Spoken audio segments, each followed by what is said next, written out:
મહેલમાંથી ક્યાંક નીકળી ગઈ છે. એટલે રાજા માલદે પણ નીકળી ગયો છે અને કોપ કરીને આમ એમ હવામાં ખાંડું ફેરવ્યો કે આ તો મારી નાખ્યો. અને કોપ આમ ક્રોધે ભરાયેલો એ માલદે ખુલ્લી તલવાર લઈ અને રાત્રિના સમયે મુખ્ય દરવાજો ખોલી અને ઓલા પ્રોળિયાઓને પૂછ્યું કે લાવે રૂપાદેને ક્યાંય જતા જોઈ છે? તમે એને ક્યાંય જતા જોઈ છે? ક્યાં ગઈ છે? ક્યારે ગઈ છે? એટલે ઓલા પ્રોળિયાઓ જરા ગલ્લા તલ્લા કરવા લાગ્યા ને તો આવેશમાં આવેલો એ માલદેએ સૈનિકોના મસ્તક વાટી નાખ્યા છે, એને મારી નાખ્યા. ધર્મ જ નહીં, મહાધર્મ અને હિન્દુમાં પીર થઈને પૂજાણા ભગવાન રામદેવજી મહારાજ, જેનો પાઠ પુરાય, જેનો જ્યોતનો ધણી છે મારો રામદેવજી મહારાજો. ભક્તરાજ વજા બાપાએ જે રામા ધણીને સમેર્યો છે, જે ભગવાન રામદેવજી મહારાજની 12 બીજના ધણીની ઉપાસના કરી છે, અને એ 12 બીજનો ધણી શું કરી શકે એનો એક પ્રત્યક્ષ તમને ઘટનાનો દાખલો કહું મારા. માલદે રૂપાદેનો પ્રસંગ છે. માલદે કરીને એક રાજા હતો, એને 2 રાણીઓ હતી, રૂપાદે અને ચંદ્રાવલી. 2 રાણીઓ હતી એમની.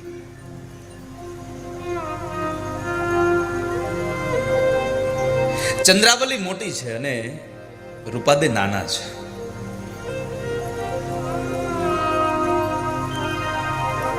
ચંદ્રાવલી હતી રાજઘરાણાની એક દીકરી હતી, એ કુંવરી હતી, એટલે કામકાજમાં થોડીક નિપુણ હતી. એટલે રૂપાદે એના બેના મહેલ અલગ અલગ હતા રહેવા માટેના. એટલે રૂપાદે એના મહેલની અંદર શું કરે છે એની ઉપર ચાંપતી નજર રાખે.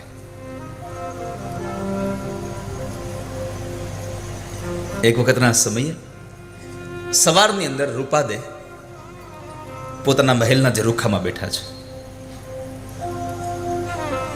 અને એ ઝરૂખામાં જ્યારે બેઠા હતા ત્યારે એક રસ્તો હતો ને એમાં નજર ગઈ એની. જે દાસી હોય એને એ સમયમાં બાનડી કહેવામાં આવતી. રાણી સાહેબાની બાનડી હતી એ, અને એ બાનડી પાણી ભરવા ગયેલી, પાણીના માટલા માથે લઈ અને આવે છે. ઘટના એ ઘટી કે જે માર્ગ ઉપરથી ઓલી બાનડી પાણીના માટલાઓ પોતાના માથા પર મૂકીને ચાલી આવે છે, એ સમયે 2 આંખલાઓ રસ્તામાં બાંધી રહ્યા છે. સવારનો પહોર છે, એટલે આંખલાઓ બી બાંધતા હતા. એટલે એ આંખલાથી બચવા માટે ઓલી બાનડી એક મકાનનો ઓટો હતો, એ ઓટો પર ચડી જાય છે બચવા માટે.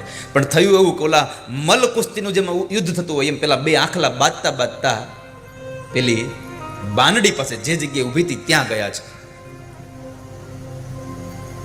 અને એ જગ્યાએ જે આંખલાઓ ગયા, જે બાનડી ઓલી ઓટા ઉપર ઊભી છે, માથા પર બેડું ભર્યું છે, હેલ ભરી છે, અને આ બાજુ રૂપાદેની આંખો ફાટી જાય છે. આ શું? પોતાની નજરે જોવે છે આ ઘટના, અને ઘટના અસાધારણ નહોતી વાલા, સાધારણ ઘટના હોય નહોતી, એવી દિવ્ય ઘટના ઘટી ગઈ કે પેલી બાનડી જે ઓટા ઉપર ઊભી છે, 2 આંખલાઓ બાંધતા બાંધતા એની પાસે ગયા છે, માથા ઉપરના બેડાઓ પડી જવાની સ્થિતિમાં હતા, અને એ સમયે બાનડીના માથા ઉપરથી એક વેત માટલા અધર જઈને નિરાધાર ઊભા છે એમનું. એટલે રૂપાદેને થયું આ શું? એના માથાથી અળગા થઈ અને માટલા એમને ઉભા રહી છે. આ શું? આવો ચમત્કાર જોયો નથી ક્યારે.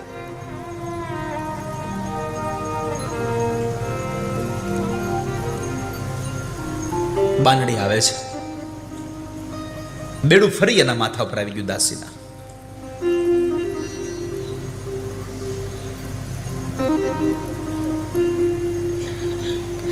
રૂપાદીને થયું મારે હવે આ ચમત્કાર વિશે મારે પૂછવું છે, આ ઘટના વિશે આ દાસીને. જ્યારે બાનડી રૂપાદે પાસે આવે છે ત્યારે એમણે કહ્યું, સવારનો જ થયેલો સમય એ પ્રસંગ હતો, એ ઘટના હતી, એને કહીને કહ્યું કે બાનડી આવું થયું કેમ? વાત સાંભળીને તો બાનડીને એવું થયું કે આવું થતું હશે, પણ પછી થયું કે ના, કદાચ અમારા ગુરુની કૃપા હોય મારા ઉપર. આ કદાચ મારું નહીં, મારા ગુરુની જ કૃપા હશે મારા ઉપર. મારા સમર્થ ગુરુ એને મને ધ્યાનમાં ઊંડી ઉતારી હશે, તો કદાચ આ ઘટના ઘટી હોય. ગુરુ મહારાજની યાદ આવી અને બાનડીની આંખોમાંથી આંસુઓની ધારા વહી ગઈ છે. એટલે રૂપાદેથી ન રહેવાય. એટલે રૂપાદેએ કહ્યું કે દાસી, તારે ન કહેવું હોય તો કાંઈ વાંધો, તું રડીશ નહીં. તારે તારા ચમત્કારની વાત ન કરવી હોય તો કાંઈ વાંધો નથી, મારે નથી જાણવું, પણ તું રડવાનું છોડ દે.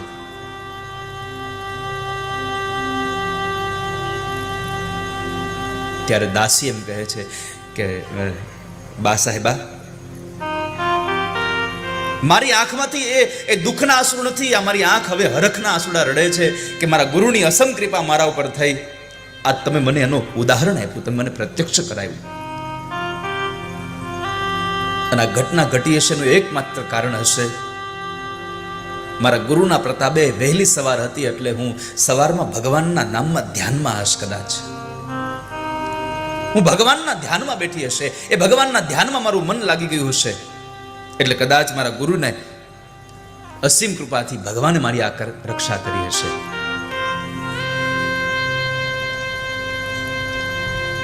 મારું ધ્યાન ધર્મમાં હતું, ધર્મમાં હતું એટલું બતાવ્યું. અને એ જ સમયે રૂપાદેએ કહ્યું કે બાનડી, તો એક કામ કરને, આ ધર્મ શું છે મને બતાવો ને, મારે ધર્મ સ્વીકારવો છે. બાનડી કહે છે, અરે રાણી સાહેબા, શું કહો છો? બા સાહેબા, આ ધર્મ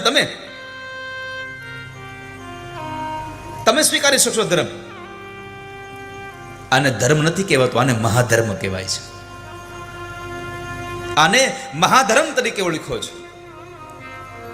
અને આ ધર્મમાં રાણી સાહેબા નાત જાતનો કોઈ ભેદ ન હોય. અમારે તો ગમે ત્યાં પાઠ પુરાય, જ્યાં જ્યોત જલતી હોય ત્યાં અમારે જવાનું હોય, જ્યાં થતો હોય ત્યાં અમારે જવાનું હોય. બધું છોડીને જઈ શકાય ને તો થાય, પણ હવે તમે બા સાહેબા, તમે કઈ રાણીપણું છોડી નહીં શકો આમાં. અરે ક્યારેક તો અમારે ગમે તેની ઘરે પ્રસાદે લેવાનો હોય, તમારથી આ બનશે? અને રૂપાદેએ કહ્યું કે તારો ઓલો માટલાનો જે ચમત્કાર જોયો છે ને, પછી મારા મનમાં એક ગાંઠ વળી ગઈ છે કે તું બતાવી ધર્મમાં જે કરવું પડે કરવા હું તૈયાર છું, પણ મને એકવાર આ ધર્મનો મને સ્પર્શ કરાવી દે. તું જે કહે કરવા તૈયાર છું, પણ તું જલ્દી મને હવે આ ધર્મ બતા. ધર્મને પાળવા માટે, ધર્મને અધિકાર માટે અધિકારી છે રૂપાદે.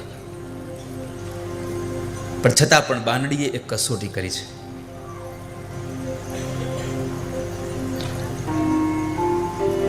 કે જરાક જોઈ તો લઉં કે બા સાહેબા શું કરી શકે છે. તો કહે છે, બા સાહેબા, તમે ધર્મ સ્વીકારવામાં ના નથી, પણ તમને ખબર છે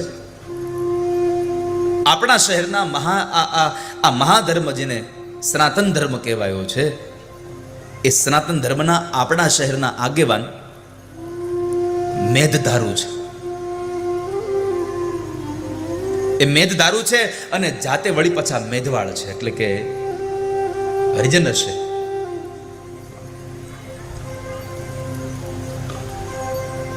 પણ આ તો સનાતન ધર્મ છે.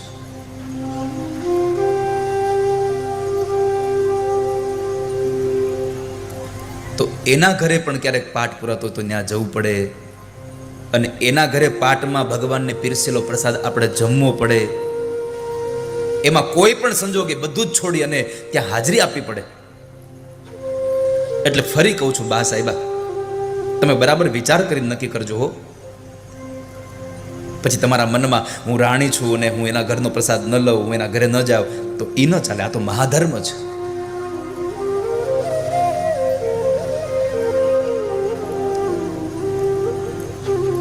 પણ રૂપાદેએ કહ્યું કે તું જે કે તે કરે, પણ તું એકવાર મને આ મહાધર્મને સ્પર્શ કરાવી દે, મને તારા ગુરુને મેળવી દે. તો કહે છે કે રાહ જુઓ, મારા ગુરુ પધારશે એટલે હું મારા ગુરુ પાસે તમને લઈ જઈશ. અને મારા ગુરુ છે ઉગમસિંહ દાદા, એ અમારા ગુરુ છે. અને હું તમને એની પાસે લઈ જઈશ. એ તમને રહસ્યની વાતો સમજાવશે. બાનડીએ ખાતરી આપી છે કે હું તમને લઈ જઈશ, પણ વારે વારે રૂપાદે કહે છે કે હવે તારા ગુરુ આવ્યા કે નહીં. અને એવામાં બરાબર બીજનો દિવસ આવે છે. અને બીજના દિવસે મેઘધારુને ત્યાં અનેક સંતો ભક્તો આવ્યા છે. ગુરુદેવ ઉગમસિંહ દાદા પણ આવ્યા છે. અને ત્યાં જવાની વાત છે. ગુરુ મહારાજની સ્વાગત થાય છે, એની ચરણની વંદના થઈ છે. ઓલી બાનડી છે એ ગુરુ મહારાજ ઉગમસિંહ દાદાને રૂપાદાની વાત કરે છે. મેઘધારુએ પણ કહ્યું કે ગુરુદેવ મહાન સતી છે હોય, નિજ ધર્મમાં જેનો મન લાગી ગયું છે, હવે મહાધર્મમાં જેની ચાહના થઈ ગઈ છે, આસક્તિ થઈ ગઈ છે. અરે સંત માળાનો જળહળતો એક મણકો છે.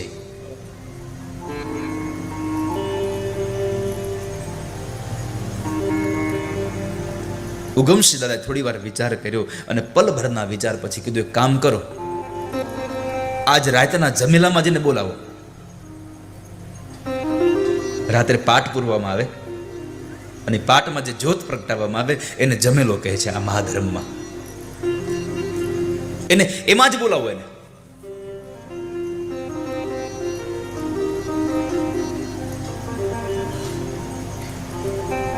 અને એવા સમયે રાજ દરબારમાં કોઈને જાણ ન થાય એ રીતે બાનડી અને રાણી રૂપાદે મેઘધારુના ઘેર પાઠ પૂજામાં જવા માટે પહોંચી જાય છે. ગુરુ ઉગમસિંહ દાદાએ એમને ધર્મનો બોધ આપ્યો છે, આશીર્વાદ આપ્યા છે, રવાના કર્યા છે. અને એકવાર ઉગમસિંહ દાદાને મળ્યા પછી, ધર્મનો રહસ્ય જાણ્યા પછી રૂપાદીમાં એટલું જબરજસ્ત પરિવર્તન આવ્યું. એના આંગણામાં તુલસીનો ક્યારો વવાડાયો. આખો દિવસ ધર્મમાં રહે, આખો દિવસ ભગવાનના ધ્યાનમાં રહે, આખો દિવસ ભગવાનનું ભજન જ કર્યા કરે. રાજાની માલદીની જે બીજી રાણી ચંદ્રાવલી હતી, એને એમ થયું કે આવડી આ રાજાને માનીતી થવા માટે થઈ અને બધા ટૂચકા કરતી લાગે છે, પણ હું એને પહોંચી વળીશ, મૂળમાંથી જ એનો કાંટો કાઢી નાખીશ. એને મૂળમાંથી કાંટો કાઢી નાખું. યાદ રાખજો, જેની દ્રષ્ટિમાં જ દોષ હોય અને જેના વિચારોમાં જ વિકાર હોય એને સામેવાળા માણસનું કોઈ દી સારું કામ ગમે નહીં. કોઈ યારે જેની દ્રષ્ટિમાં દોષ હોય, જેના વિચારોમાં વિકાર હોય,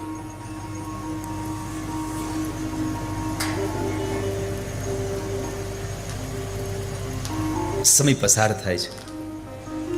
આ બાજુ રાણી ચંદ્રાવલીના મનમાં હવે પોતાને જ એક કીડો ઉદ્ભવ્યો થયો કે રૂપાદે કદાચ આવું એટલે કરતી છે મારો કાંટો કાઢી નાખવા માટે, મને પોતાને જ મારી નાખવા માટે આવું કરતી હશે.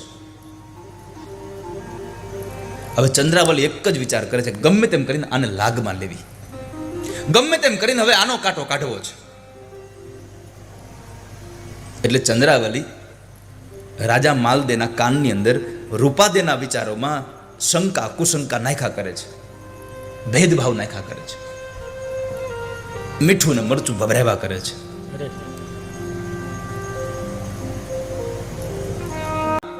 ઓલા ભૂતિયાઓ બાવાઓ ભગતલાઓ ગમે ત્યારે આવીને બેહી જાય છે, ભજનો ગાય છે, રાગોડા તાણીને ગાય છે, આપણા રાજમહેલમાં ચોકો જમાઈને બેહે છે. અને એ કરતા તમને વિશેષ કહું, ઓલ્યો મેઘધારુ પણ આપણા મહેલમાં આવી અને આપણા મહેલને અબડાવી રહ્યો છે. આપણા મહેલને સાવ ધર્મશાળા બનાવી નાખી છે, આપણા રાજના શોભા નથી દેતું. મહારાજ સાચું કહું, મને તો કંઈક દાળમાં કાળું લાગે છે. આમાં મને દાળમાં કાળું લાગે છે કંઈક. જો મારી વાત માનો તો વહેલામાં વહેલી તકે એના ઉપર અંકુશ મૂકી દેવાની જરૂર છે. કારણ કે એને હવે લાજ શરમ બધું મૂકીને બધું ચાલુ કર્યું છે. ક્યાંક તમને કાળી ટીલી ન લાગી જાય. પછી તો તમારી જેવી ઈચ્છા. માલદેને રૂપાદેના રોજના સમાચાર કાળી માટે મળતા હતા. અને માલદે રૂપાદેને ભોળી રાણી તરીકે એને ઓળખતા હતા કે મારી રૂપાદે ભોળી છે એકદમ. પણ જ્યારથી આ ચંદ્રાવલીએ એના કાનની અંદર ભંભેરણી કરી છે, ત્યારથી જે રૂપાદે જે કઈ કામ કરે એમાં દોષ જ દેખાવાનું ચાલુ થઈ ગયા. જે કામ કરે એમાં દોષ દેખાય, જે કામ કરે એમાં દોષ દેખાય.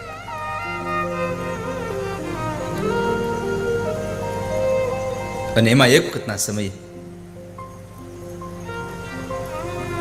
માલદે હવે રૂપાદેનો જે મહેલ છે એને કડક ચોકો લગાડી દીધો. સખત એવી ચોકી પેરી કરાવી દીધી. બંદીખાનામાં જેને પૂર્યા હોય માણસને એવી હાલત રૂપાદેની થઈ જાય છે. અને ખબર પડી ગઈ આ કાર બધું ચંદ્રાવલીનું છે. મારા પતિને મહારાજને મારી શંકામાં નાખીને મારાથી સૌ નારાજ કરી દીધો છે. રાણી રૂપાદે મહેલની બહાર નથી નીકળી શકતા.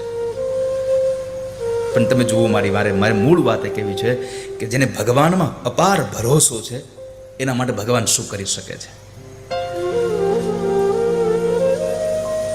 નકર વિદર્ભની એ કન્યા રૂકમણી ઘરમાં બેઠી બેઠી આમ જાન આવી ગઈ છે, ઉતારે જાન છે. અને એવા સમયે ભગવાનને પત્ર લખે, અને પત્ર લખ્યા સાંભળ્યા પછી ભગવાન એ યથામામ પ્રપદ્યન્તેસ્તામ સથૈવ ભજામ્યહમ, ભગવાન નીકળી જાય. અહીંયા પણ એ જ ઘટના છે. એટલે માટે મારે આજે જે વજા બાપાએ ભગવાન રામદેવજી મહારાજની ઉપાસના કરી છે, આ એની કથા છે. આપણને થાય કે આ બધું હાલે છે કેમ? આ મારો રામો પીર હકાવે છે બધું. મારા વાલા, મારો રામાદીપ હાલ છે.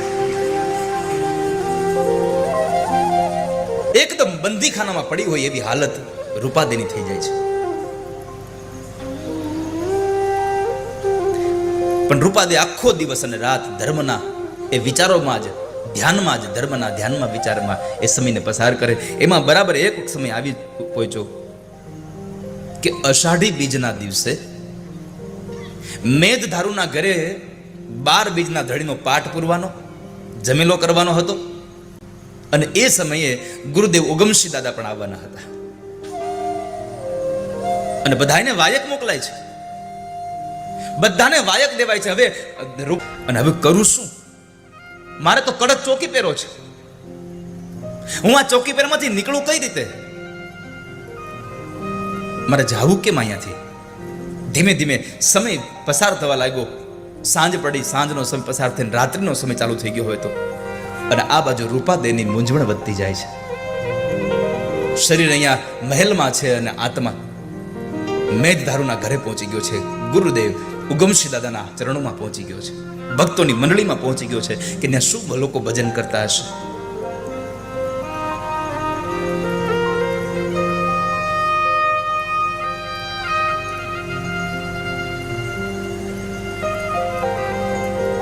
મેઘધારુ કહે છે કે આપણા ગુરુજી પાટે પધાર્યા છે, તમે સમજી અને શબ્દ ચાલો રે. અને પેલાના સમયમાં સમજણ બહુ હતી વાલા, પેલાના સમયમાં સમજણ બહુ હતી.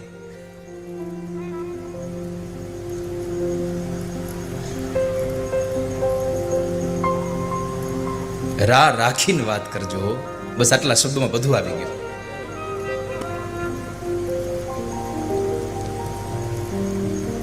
એક કાગળ લખો ને એમાં લખ્યું રાખીને વાત કરજો.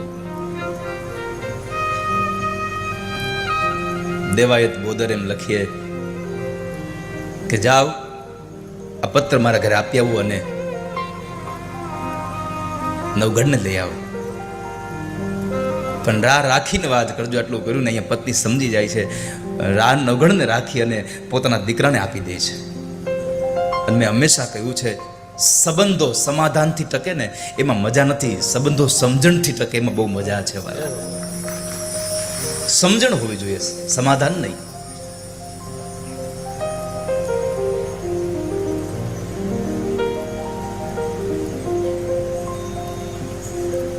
આ બાજુ મેઘધારુએ કહ્યું કે તમે પધારજો. આ બાજુ રૂપાદેના મોઢામાંથી અવાજ નીકળ્યો, હું કેમ આવું ગુરુ મારા દેવંચી, માલદે જાગેજી, મારો માલદેજી જાગે છે, હું કેમ આવું? અને મને તો બંદીખાનામાં નાખી દીધું, કેમ આવીશ? આ બાજુ મેઘધારુના ઘરે અલખનો પાઠ પુરાઈ ગયો છે, જ્યોતું પ્રગટી ગઈ છે, અને એટલા લોકો આવી બધા ગત ગંગામાં સ્નાન કરી રહ્યા છે. ગત ગંગામાં સ્નાન કરી રહ્યા છે. આ બાજુ રાજમહેલમાં બેઠી બેઠી રૂપાદે ગુરુ મહારાજનું ધ્યાન કરે છે, અને પછી નક્કી કર્યું, લાવ ગમે તેમ કરીને જાવું તો છે. અને પોતાના ઓરડાની અંદર ગયા છે, અને પોતાના ઓરડાની અંદરથી એને 1.25 લાખ રૂપિયાની ઓઢણી કાઢીને માથે ઓઢણી વળી છે. નાકની અંદર 1 કરોડ રૂપિયાનો હીરો પહેર્યો છે, એને નથડી પહેરી, હાથમાં કંગન પહેર્યા, 16 શણગાર સજ્યો, અને થાળ ભર્યો સજ મોતીડેથી, હાચા મોતીનો થાળ ભર્યો ભગવાન રામદેવજી મહારાજના પાઠને વધાવવા માટે. માથે વસ્ત્રને ઢાંકી દીધું, રેશમી કપડાને ઢાંક્યું છે, અને ચાલતા થાય એટલું નહીં, મોજડી પહેરી રે મોતીડે મઢી, પગલા જા કમજોડ થાય રે. મોતીડેથી મઢેલી એ મોજડીઓને પગમાં નાખી અને હાલતા થાય છે. પટારામાંથી 1.25 લાખની ઓઢણી કાઢીને કપાળમાં ટીલડી લગાવી, હાચા મોતીનો થાળ ભર્યો, પગમાં મોજડી પહેરી અને ચાલતા થાય છે. અને આખી દુનિયાની જેને નિંદ્રા ભેગી કરી અને આ શહેરના લોકોને ઓઢાડી દીધી હોય, પણ જ્યારે આમ ચાલતા થયા ને તો એક ચમત્કાર થયો છે. ચમત્કાર એ થયો કે રાણી રૂપાદે ચાલતા થયા, અને એ સમયે રાણી રૂપાદેના પથારાની અંદર એનો પલંગ છે, એ પલંગની અંદર 5 ફૂટનો વાસુકી નાગ આવીને આમ સૂતો છે, જાણે રૂપાદે સૂતી હોય. આંખમાંથી દડ અશ્રુની ધારા થઈ ગઈ કે મારો ઠાકોરજી મારી વારે આવ્યો છે, મારો હરિ મારી વારે આવ્યો છે. પ્રણામ કર્યા છે, અને પોતાને ઓઢવાની જે ચાદર હતી એ વાસુકી નાગને ઓઢાડી દે છે.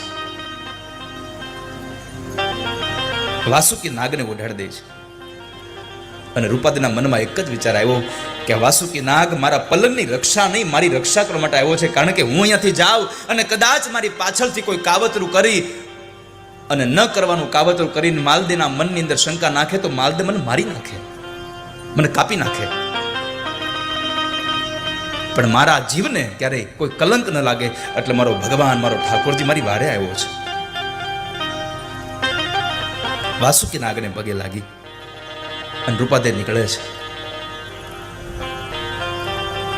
મહેલના દરવાજે આવીને જુએ છે તો દરવાજાને તોતિંગ તાળા માર્યા છે, મોટા મોટા તોતિંગ તાળાઓ માર્યા છે. જેસલમેરના તાળાઓ તે સમય બહુ વખણાતા, જેસલમેરના તાળા માર્યા મોટા મોટા. અને દરવાજો બંધ કરેલો છે, તાળું મારેલું છે, અને ત્યાં દરવાજાની આડોલો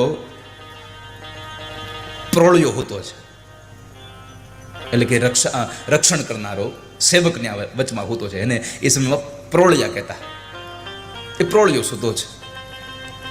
પ્રોળિયાને કીધું, એ મારા વીરા, તું સૂતો છો, થોડીક વાર જાગી જાને.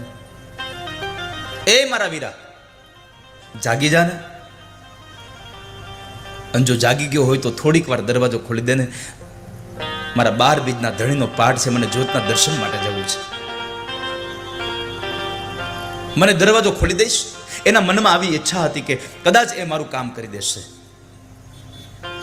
એટલે રૂપાદેના બોલવાના અવાજથી ઓલો પ્રોળિયો જાગે છે, અને નિંદ્રમાં જે ઘેઘૂર બન્યો હતો એ જરા આંખો ચોળતો ચોળતો ઉઠે છે, અડધી નિંદ્રમાં છે, અને કહે છે, જોતા ત્યાં જેસલમેરના તાળા માર્યા છે, અને ચાવીઓ માલદે પાસે હોય છે, સવારે ચાવી આવશે, ખુલશે, જાઓ હોઈ જાઓ, અડધી રાતે ક્યાં તમારે જવું છે? અને જ્યાં સુધી તાળા ન ખુલે ત્યાં સુધી રામ રામ ભજો જાવ. આટલું બોલીને વળી પાછું સુઈ ગયો. તો પલંગમાં વાસુકી નાગ હૂતો છે, દરવાજે તોતિંગ તાળા માર્યા છે, ચાવી રાજા માલદે પાસે છે. અને આંખો બંધ કરી અને એ રૂપાદેએ અલખ ધણીનું ધ્યાન ધર્યું જ વાલા. આંખો બંધ થઈ ગઈ. હવે કે હે નાથ, શું કરું હું? મારે તો ઘણું આવવું છે. મારે જ્યોતના સાચા ભાવથી દર્શન કરવા છે. હે જ્યોતના ધણી, હે 12 બીજના ધણી, મારી વારે આવજો. અંતરમાંથી પોકાર થયો અને એવા સમયે ઉભા રહી અલખ આરાધિયા, ખુલ્યા ખડગ બારીના દુબાર. મોટા દરવાજા હોય ને એમાં નાની એવી બારી હોય, ખબર છે? આખો દરવાજો ન ખુલતો હોય, પણ નાની બારીમાંથી માણસ પસાર થઈ જતો હોય. અને જાણે તાળા ખુલવાનો અવાજ આવતો હોય એવો અવાજ રૂપાદેના કાને પડ્યો છે. આંખ ખોલી, આંખ જ્યાં ખુલે છે તે જુએ છે તો ઓહો, તે તો ખડકી ખુલી ગઈ છે. પ્રોળિયો હૂતો છે. આખી દુનિયાની નિંદ્રાને લાવી જ્યારે ઓલા સૈનિકોના માથા મૂકી દી હોય, જેમ ભગવાન કૃષ્ણ જન્મતા હતા ને મથુરાના એ કારાવાસમાં બધાને સુવાડ્યા હતા, એમ અહીંયા રામદેવજી મહારાજે બધા લોકોને સુવાડી દીધા. માલદીના રાજાઓને, એ માલદીના દરેક સૈનિકો સુતા છે. બહાર જવા માટેની ડોકાબારી ખુલી ગઈ છે. અને એ અંધારી રાતમાં રૂપાદે જલ્દી બહાર નીકળી જાય છે. અને બહાર નીકળ્યા ને તો ઝીણો ઝીણો પવન ને ઝીણો ઝીણો વરસાદ વરસે છે. અષાઢી બીજનો, અષાઢી બીજના અમી છાટણા થઈ રહ્યા છે. એકદમ ઘેઘુર અંધકાર છે, પણ જે વીજળીઓ થાય છે એ વીજળીના અજવાળે એ રૂપાદે માર્ગ શોધીને ચાલતા થયા છે. ઘણા બધા વિઘ્નોને પાર કરી અને મેઘધારુના ઘરે આવે છે. ધણીના દરબારમાં આવી અને રૂપાદેને આનંદનો પાર ન રહ્યો. આંખમાંથી આનંદના અશ્રુઓ નીકળી ગયા. આજ હું ધન્ય બની, મને મારા રામા ધણીનો પાઠનો પૂજા થયું, મને એના દર્શન થયા છે.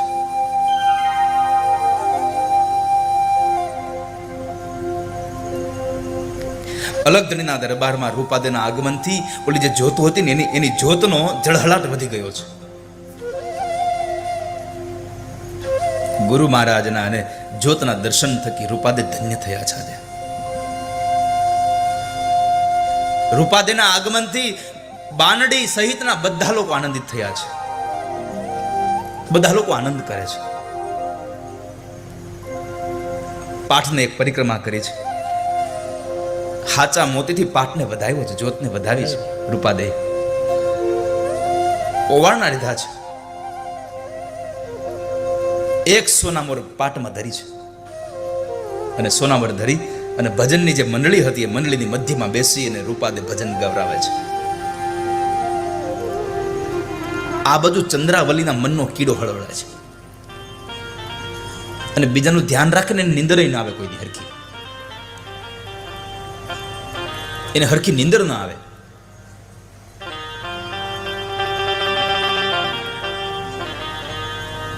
ચંદ્રાવલી જરાક જોવે છે. ચંદ્રાવલીએ એક વ્યવસ્થા કરી હતી કે રૂપાદેના મહેલની બાજુમાં એક નાનું એવું ઘર બનાવેલું હતું. એ ઘરમાં ચંદ્રાવલીએ પોતાની દાસીને રાખી હતી. જોજે જરા રૂપાદે કરે છે હું, ચાપતી નજર રાખજે એની માથે.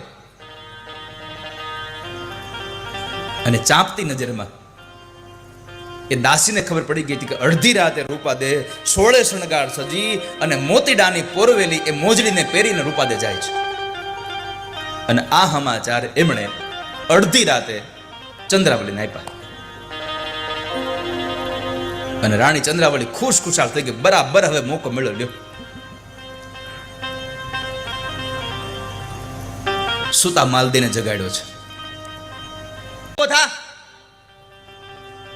ઓલી રૂપાદેએ આપણો રાજ અભડાવ્યો. શું સુતા છો તમે અહીંયા? ચંદ્રાવલીનો અવાજ સાંભળી અને એકદમ ઊભો થઈ ગયો પથારીમાંથી. શું છે? હું તમને કહેતી હતી ને, ઓલી રૂપાદે જો ઓલાને ઘરે ગઈ છે અને અડધી રાતે 16 શણગાર સજીને ગઈ છે, આપણા રાજને અભડાવ્યો. એક રાણી થઈ અને રાજાને ગાંઠતી નથી? માલદેવ કહે છે આવું ક્યાંથી જઈએ?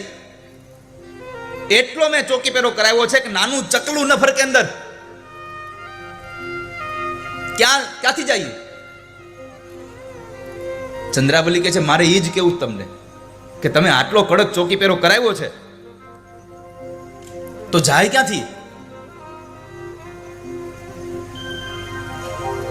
ક્યાંથી જઈએ? અરે તમે જુઓ તો ખરા, ઓલા તંબુરિયા સાધુડે હારે બેહે છે, ઓલા મેઘવાળાના ઘરમાં ગઈ છે, આભળ શેઠ લઈને આવશે ડરમણા.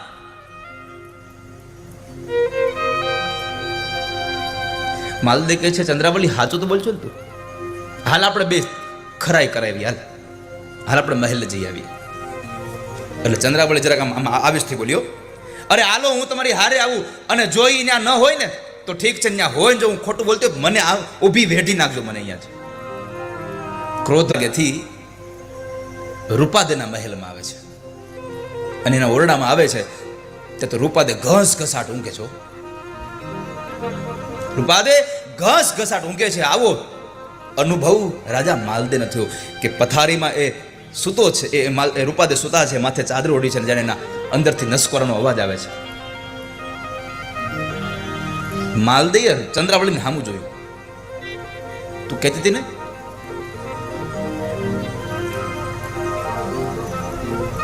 અને એ સમયે માલદેવ આમ કરી આમ ચાદર ખેંચી, આમ ચાદર ખેંચી. ઓહો, વાસુકી નાગ ફૂફાડો મારતો ઉભો થયો. ચંદ્રાવલી ને માલદેવ બે દરવાજાની બહાર નીકળી ગયા, બે બહાર નીકળી ગયા. માલદેવ કહે છે જલ્દી નીકળ ને કે મારી નાખશે આપણને, આ ડંખી જાહે. પણ આવા સમયે ચંદ્રાવલીને બીજો મોકો મળી ગયો. ચંદ્રાવલીને બીજો મોકો મળી ગયો ને એને કાન ભંભળીને કર્યા, અરે મહારાજ જુઓ તો ખરા, આ ભગતડીનું નાટક તો જુઓ, કેટલી તૈયાર છે. તમારો કાંટો કાઢી નાખવા હાટો એને નાગ કાળોતરો અહીંયા ફેંક્યો.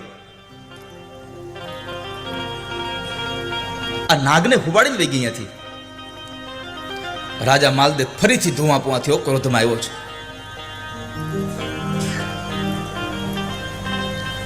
આખા મહેલમાં ફરીથી તપાસ કરાવી,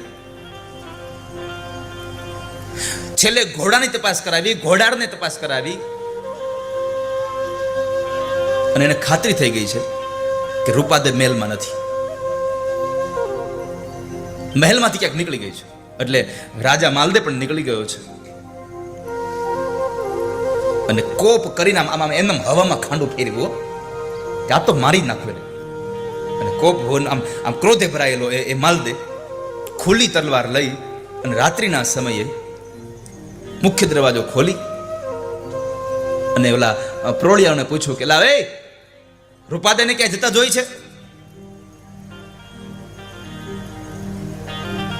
તમે એને ક્યાં જતા જોઈ છે?